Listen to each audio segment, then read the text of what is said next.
Hey guys, welcome to EDM Legends. My name is Sine. I'm a DJ, producer, and daily vlogger. Today's episode is a special one. We got MAARTEN VORWERK in an interview. It was a very spontaneous interview a couple of weeks ago at the dance fair. I attended the event to give like 2 master classes. He was there to talk for almost the entire day and giving answers to all of the questions that all of the music producers had.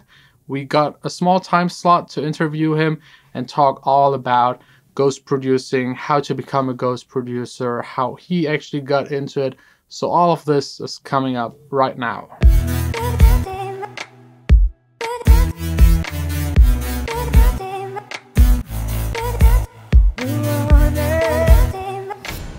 MAARTEN VORWERK, right Thank next you. to me, a real legend.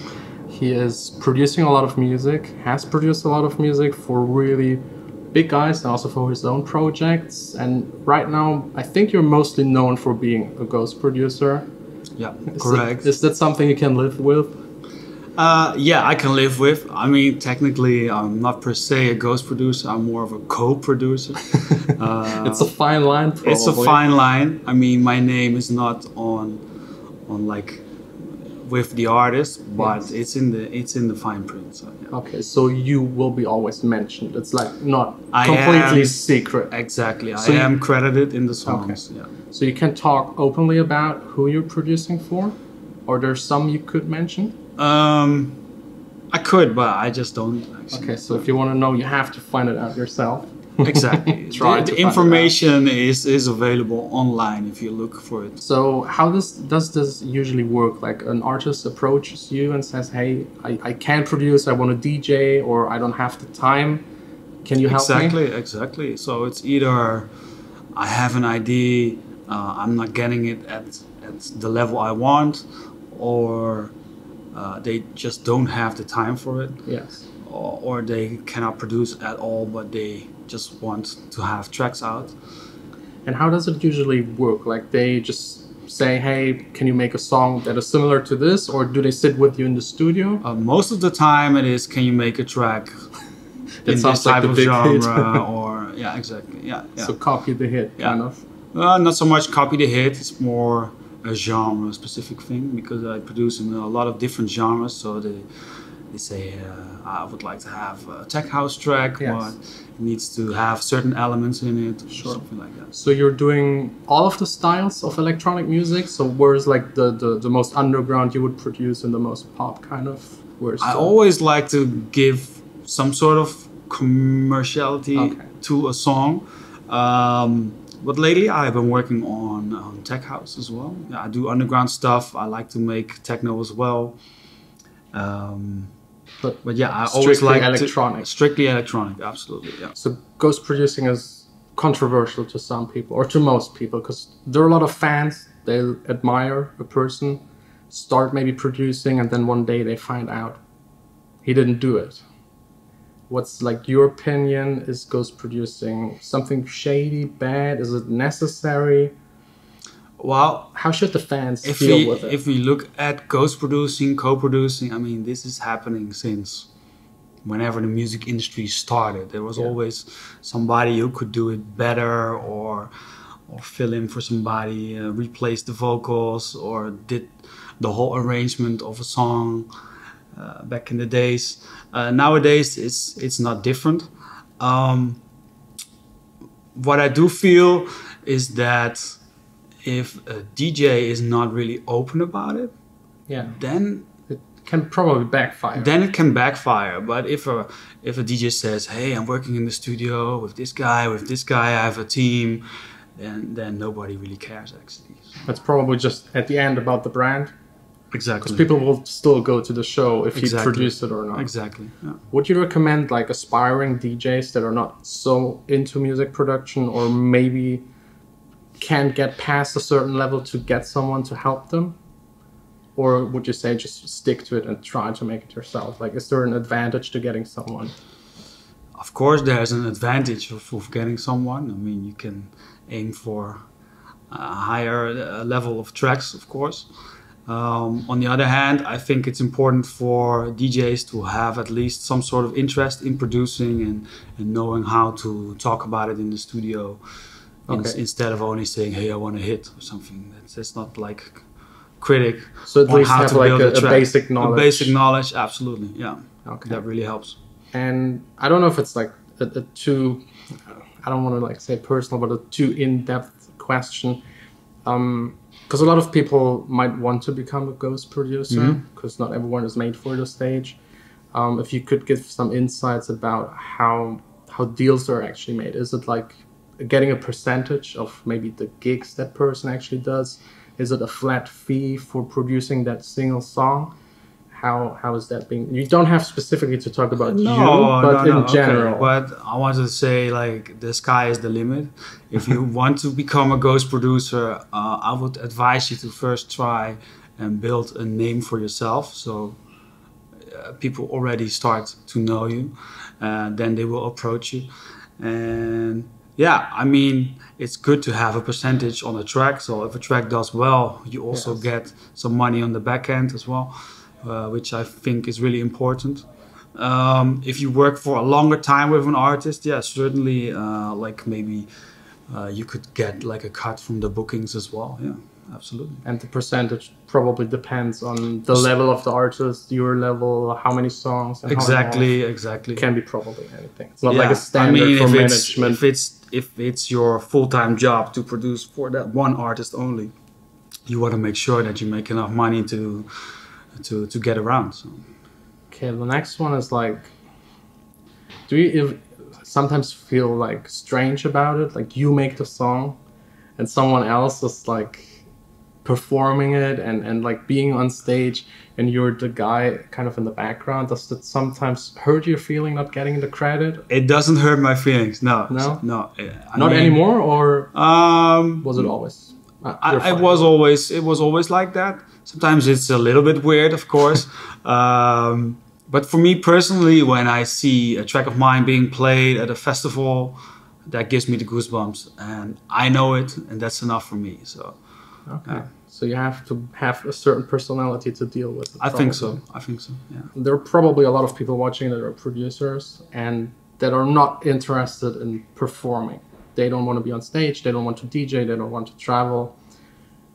Is it a good idea to get into ghost production? Would this be the alternative, or would you either suggest like just recording bands and stuff like that, getting more into the recording, mastering, maybe ghost production? Something you would advise? I mean, if we were talking about recording bands, that's something else. It's a totally different scene for me.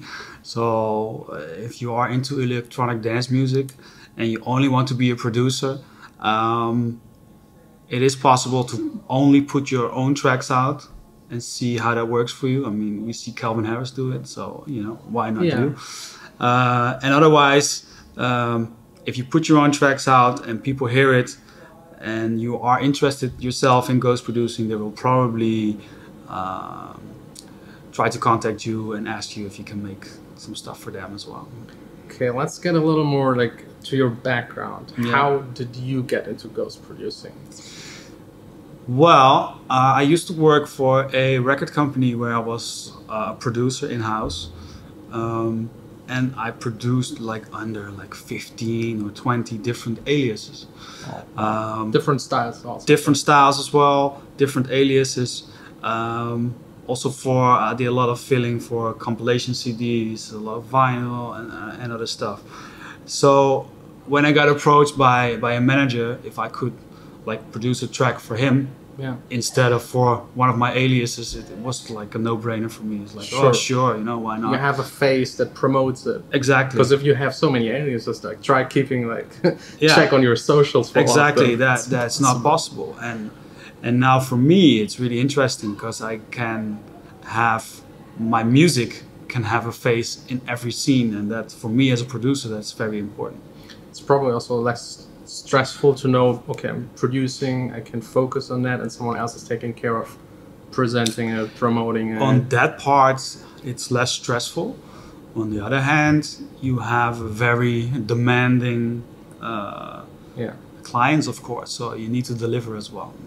So would you say if someone wants to get into ghost producing, he first needs to make his own stuff to get noticed? I think so, absolutely, yeah. So there's probably no real way to just write emails and try to get it because it's like a personal thing. You have to know the people actually. No, I think it's a lot easier if you have tracks out because people are going to ask about it. Oh, so you say you are a ghost producer. What have you produced? Okay, sure. And they want to see some of your success as well. So maybe produce good stuff, get a release on Spin. Of course, show that you are a good producer. Yeah, absolutely. And how, I mean, probably by now people approach you, but maybe at the beginning, how did you get like customers to produce? I always have been approached. Okay. Yeah. So fortunately enough. So it means your music has to be good, that people like actually come and want I think it. so, yeah. You got a really nice studio.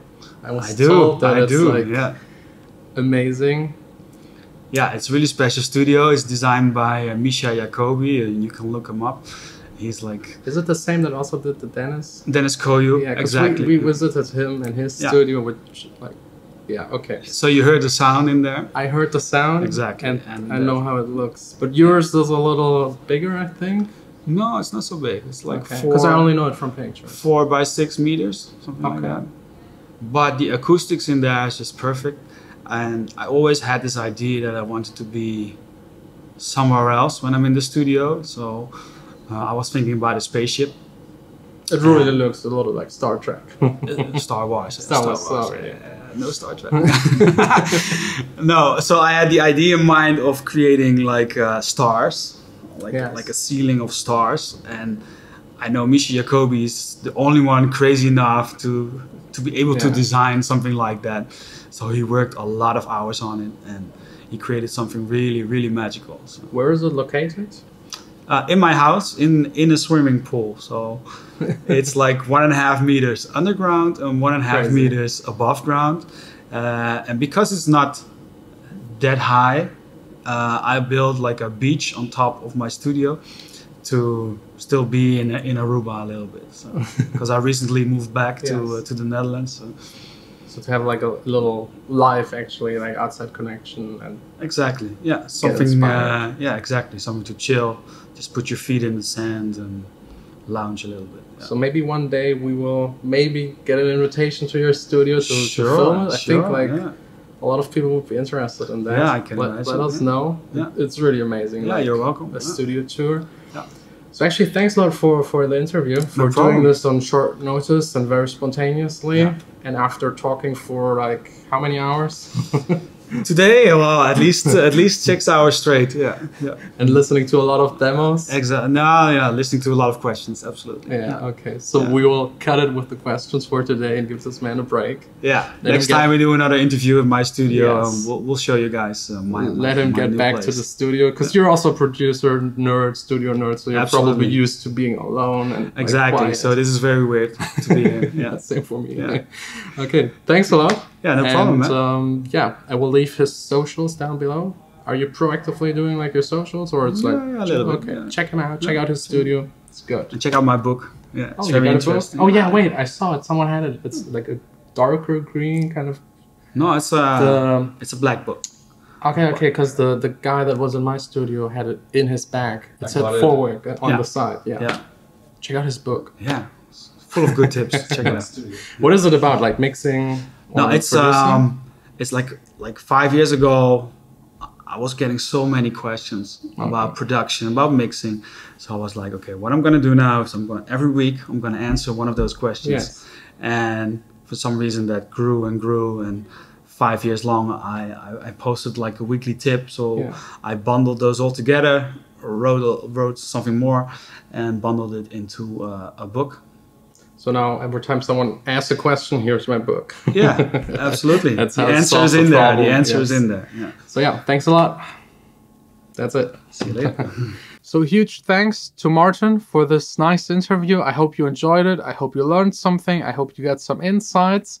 And I hope that we will be really soon in his studio doing the full studio tour. His studio was made by the same guy as Dennis Koju's studio. So if you haven't checked out that episode where we check out his studio, which is amazing, just click here, check it out. Down below in the description, all of the socials of Martin. His book is also linked up there if you're interested to become a better producer.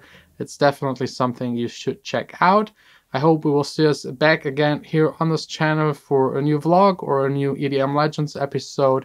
If you've missed any of the past ones, they will be also linked down below. We had Laidback Luke, Taka Disco, Dennis Koju, and a bunch more. Thanks a lot for watching. The next episode, it's not planned yet, but we got someone big, definitely.